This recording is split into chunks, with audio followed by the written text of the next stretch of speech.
నమస్కారం. నా మిత్రులకు, సన్నిహితులకు అందరికీ పరుచూరి పలుకులకు స్వాగతం.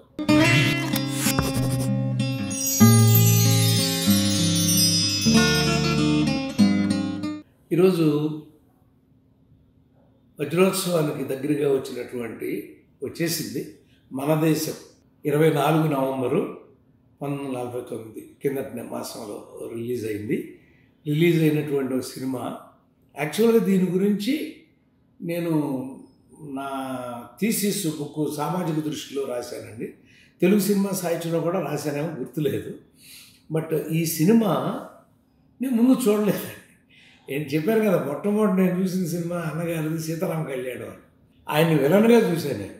ఇది విలనే, కానీ ఆ విలనీలో ఉన్న ఉదాత్తత, గాంభీర్యం, అబ్బా, అంటే హీరో విలను ఈక్వల్గా ఉంటేనేమో సినిమా దమ్మున్న సినిమా అవుతుందండి. అలా కాకుండా బ్రిటిష్ వాళ్ళ తొత్తులాగా ఒక హీరో చేశాడు అనేటువంటిది. ఇది 1949లో డ్రామా ఫిల్మ్గా రిలీజ్ అయిందండి. డైరెక్టెడ్ బై ఎల్వి ప్రసాద్ గారు, లక్ష్మీవరప్రసాద్ గారు. రాజా సాహిబ్ ఆఫ్ మిర్జాపూర్, శోభనాచల పిక్చర్స్ పేరుతో తీశారండి. ఇది కృష్ణవేణి గారు ప్రజెంట్స్ అని ఉంటుంది. నాగయ్య గారు, నారాయణరావు గారు, కృష్ణవేణి, ఈయన ముగ్గురు పేర్లు తర్వాత ఎన్టీ రామారావు అని ఉంటుందండి. మీరు కార్డు కనుక చూస్తే ఈయన ముగ్గురు తర్వాత ఉంటుంది. ఎందుకంటే విలన్ కాదు, ఆయన మొదటి సినిమా. ఆయన రేపు ఎంత ఆడబోతున్నాడు, 300 సినిమాల్లో హీరో కాబోతున్నాడు, ప్రతినాయకుడు కాబోతున్నాడు, కొన్ని పాత్రల్లో రాష్ట్రాన్ని ఏలబోతున్నాడు, భారతదేశాన్నే తన పార్టీతో ఊపిపోతున్నాడు. ఇవన్నీ అప్పుడు ఎవ్వరికి తెలియదు కదండి. కానీ ఆ డైలాగ్ మాత్రం ఎంత వండయ్యాలనేటువంటి మాట మాత్రం అద్భుతంగా ఆడియన్స్లోకి వెళ్ళిపోయిందండి. కానీ ఇప్పుడు కూడా మరి చూడాలంటే ఆయన్ని అలా చూడటం ఇష్టం లేక ఆ సీన్ వస్తే ఫార్వర్డ్ చేసేసేటువంటి పరిస్థితులు ఉంటామండి. ఘంటసాల గారు మంచి మ్యూజిక్ ఇచ్చారండి దీనికి. ఎల్వి ప్రసాద్ గారే స్క్రీన్ ప్లే కూడా రాశారు. 172 నిమిషాలు అండి. అంటే దగ్గర మరి ఇప్పుడు వీళ్ళు తగ్గించారో కానీ నాకు తెలిసి 3 గంటల పైనే ఉండుంటుందండి. అలా 1942తో మొదలై స్వతంత్రం రావటంతో పూర్తి చేశారండి. అంటే 1942తో ప్రారంభం, అంటే క్విట్ ఇండియా మూమెంట్తో మొదలుపెట్టుకుని అప్పుడు ఆ రోజుల్లో భారతీయులు, మన తెలుగువారు, మన మద్రాసు రాష్ట్రంగానే ఉండేవాళ్ళం 42 మీకు తెలుసు. ఆ భారతీయులు అందరూ కూడా పోరాటం కోసం తిరగబడుతున్నారన్నప్పుడు ఒక అద్భుతమైనటువంటి కుటుంబంలో పుట్టినటువంటి వాళ్ళు కూడా, ఇంక్లూడింగ్ స్త్రీలు కూడా ఆ పోరాటానికి వచ్చారు అని తెలియజేయటానికి ఈ కథాంశాన్ని ఎల్వి ప్రసాద్ గారు తీసుకుంటే నేను కనుక్కున్నానండి. వాళ్ళు అప్పుడేంటి ఈ సినిమా అంటే ఆ రోజుల్లో సూపర్ హిట్ అని చెప్పారండి. ఆ రోజుల్లో సూపర్ హిట్ ఈ సినిమా. అయితే ఇప్పుడు ఇలా భారత స్వాతంత్రం అంటే మరి ఎట్లా అండి అంటే మనం ఆర్ఆర్ఆర్ చూసాం. ఇప్పుడు కూడా మనం ఒక విముక్తి కోసం మరి అల్లూరి సీతారామరాజు నాయుడు చూపించేసి ఆయన లాగేస్తే విపరీతంగా ఆడేసింది కదండి సినిమా. అంటే ఆ ఎలిమెంట్ ఆఫ్ ఇంట్రెస్ట్ ఈ రాష్ట్రానికి లేదా ఈ దేశానికి, ఈ మనుషులకి స్వతంత్రం కావాలి, వాళ్ళ ఊపిరి వాళ్ళు స్వేచ్ఛగా పీల్చుకోవాలి అనేటువంటి ఒక అందమైనటువంటి అంశం అది అద్భుతంగా ఇందులో ఇమిడింపబడింది మన దేశంలో. అందుకని మీకు దొరికితే ఒకసారి ఈ సినిమా చూడండి అని చెప్పడం కోసమే నేను చెప్తున్నానండి. ఎందుకంటే అన్నగారు నా దేశం చేసేప్పుడు గవిక్కిన మాట అన్నారు. మీకు ఎప్పుడన్నా చెప్పాను లేదు నాకు తెలియదు. బ్రదర్, మన దేశంతో ప్రారంభమైంది మా జీవితం, నా దేశంతో ఈ నట జీవితాన్ని ముగిస్తాం అని ఆయన అన్నారని ఎప్పుడన్నా చెప్పానో లేదో గుర్తులేదు, కానీ ఆయన అన్నారండి ఆ మాట. మేమిద్దరం అలా ఊటీ నుంచి వస్తా అంటే ఆ మాట నా దేశంతో పూర్తి చేసేస్తున్నాను అన్నారండి.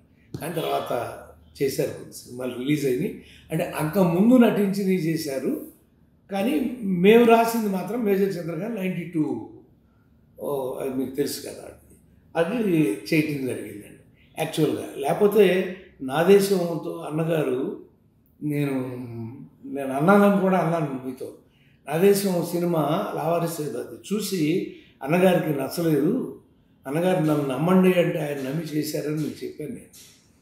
మన దేశంతో ప్రారంభమైందండి నా దేశం అనేటువంటి మాట అన్నారు కదా అంటే అవునవును అని ఆయన నచ్చకపోయినా పరుచూరి బ్రదర్స్ని విశ్వసించి వీళ్ళు చేస్తారు, దీన్ని ఏదో ఒకటి మాయ చేస్తారు అనేటువంటిది 19 రోజుల్లో నటించేసాడండి ఆయన ఆ పాత్రని.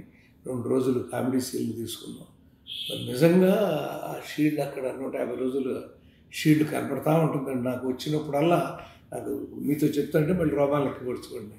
అన్నగారు అలా అది ఆఖరి సినిమా అవ్వకపోయినా మేజర్ చంద్రకాంత్లో కూడా ఇంత అద్భుతమైన పాత్రతోనే ఆయన నట జీవితాన్ని ముగించే అవకాశాన్ని మేము కథగా మాటలుగా రాయటం మా అదృష్టం అండి.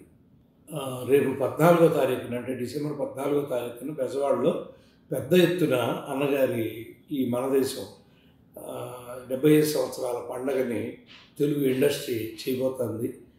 అభిమానులందరికీ ఇది పండగే. బాలయ్య అభిమానులకు కానీ, ఎన్టీఆర్ అభిమానులకు కానీ, మా జూనియర్ ఎన్టీఆర్ అభిమానులకు కానీ అందరికీ ఒక గొప్ప పండగ అండి ఇది. అందులో పాల్గొని అక్కడ అన్నగారు మొదటి సినిమా ఇదైనా ఏమేమి నటించారు ఏంటి అనేది అక్కడ మాట్లాడే విషయాలు కానీ, చూసే విషయాలు కానీ అవన్నీ కూడా ఒక మీకు గగురు పొడిచేటువంటి అంశాలు అవుతాయి అని తెలియజేస్తూ, మీకు వీలైతే యూట్యూబ్లో దొరుకుతుంది కాబట్టి అన్నగారి కోసం కాకుండా ఈ ఆర్ఆర్ఆర్ ఎలా స్క్రీన్ ప్లే వెళ్ళింది నేను స్టూడెంట్స్ కోసం చెప్తున్నానండి. ఇది ఆర్ఆర్ఆర్లో స్క్రీన్ ప్లే ఎలా అయింది, ఇందులో మన దేశంలో స్క్రీన్ ప్లే ఎలా ఉంది అంటే నాటికి నేటికి స్క్రీన్ ప్లేలో ఉన్న వైవిధ్యాలు ఏంటి, ఎందుకు ఈ స్క్రీన్ ప్లే ఇలా మారింది అనేటువంటి అంశాలను మీరు గమనించుకుంటే మీకు అదొక పాఠం అవుతుంది. నన్ను చెప్పమంటే చెప్పొచ్చు, ఈ పక్కన పెడతా ఒక్కో పాయింట్ చెప్పొచ్చు, కానీ నేను చెప్పేస్తే అది వినేసి అలా పెట్టేస్తాను. మీరే ఈ సినిమా చూసి ఆ సినిమా చూసి నోట్స్ లాగా రాసుకుంటే అప్పుడు మీకు ఒక అద్భుతమైనటువంటి నాలెడ్జ్ డెవలప్మెంట్ అంటారండి. ఎందుకంటే నా విద్యార్థుల్లో చాలామంది కథ రాయాలని, మాటలు రాయాలని, సినిమా ఇండస్ట్రీలోకి రావాలని ఎంతమంది కోరుకుంటూ ఉంటారో మీ మెసేజ్లు నేను చూస్తూ ఉంటారండి. సో మీరందరూ కూడా అద్భుతమైనటువంటి ఈ చిత్రాన్ని యూట్యూబ్లో దొరుకుతుంది కాబట్టి చక్కగా చూసి మళ్ళీ వెంటనే కావాలని నా దేశం కూడా చూడండి. అందులో కూడా ఆయన పోరాట యోధుల్లానే తీసుకొచ్చేవాడిని, కాకపోతే మోర్ కమర్షియల్ అయిపోతుంది, దీనంత ఇదిగా ఉండదు. కొంచెం కమర్షియల్ చేయకపోతే ఆ రోజున ప్రమాదం అన్నగారి మీదని కమర్షియల్ చేసాం. ఆయన అన్నారు కదా రావర్స్ చూసి ఇది ఎలా ఆడుతుందనంటే మేము కమర్షియల్ చేస్తున్నాం అన్నగారు అని చెప్పాను. అలా ఒక మహానుభావుడు ఎన్టీ రామారావు గారిని ఆయన ఇంత చరిత్ర ప్రపంచంలో ఎన్టీ రామారావు అంటే ఎన్ని కోట్ల మందికి ఆ పేరు తెలుసు, ఎన్ని కోట్ల మందికి ఆ పేరు సుపరిచితమో, ఇన్ని కోట్ల మంది హృదయాల్లో ఆయన రూపంలో నాకు తెలుసు. కాబట్టి ఆయన గురించి ఆయన నటించిన మొదటి సినిమా ఏంటి అనేటువంటి ఒక అద్భుతమైనటువంటి అంశం కాబట్టి తప్పనిసరిగా యూట్యూబ్లోకి వెళ్ళి ఈ సినిమా ఆయన 75 సంవత్సరాల జీవితం పూర్తవుతున్న సినీ జీవితం పూర్తవుతున్న సందర్భంగా మీరు తప్పనిసరిగా ఈ సినిమాను చూసి నాకు మామూలుగా మీరు పెడతారు కాబట్టి మెసేజ్లో చూసామండి ఇది మాకు అనిపించిందని పెడితే నేను రెస్పాండ్ అవుతాను, మీకు ఆన్సర్ చెప్తాను. లేదా మీ ప్రశ్నలు ఎక్కువ ఉంటే మళ్ళీ దీని మీద ఓ పాటలలాగా కూడా చెప్తానని తెలియజేస్తూ సెలవు తీసుకుంటున్నాను. నమస్కారం.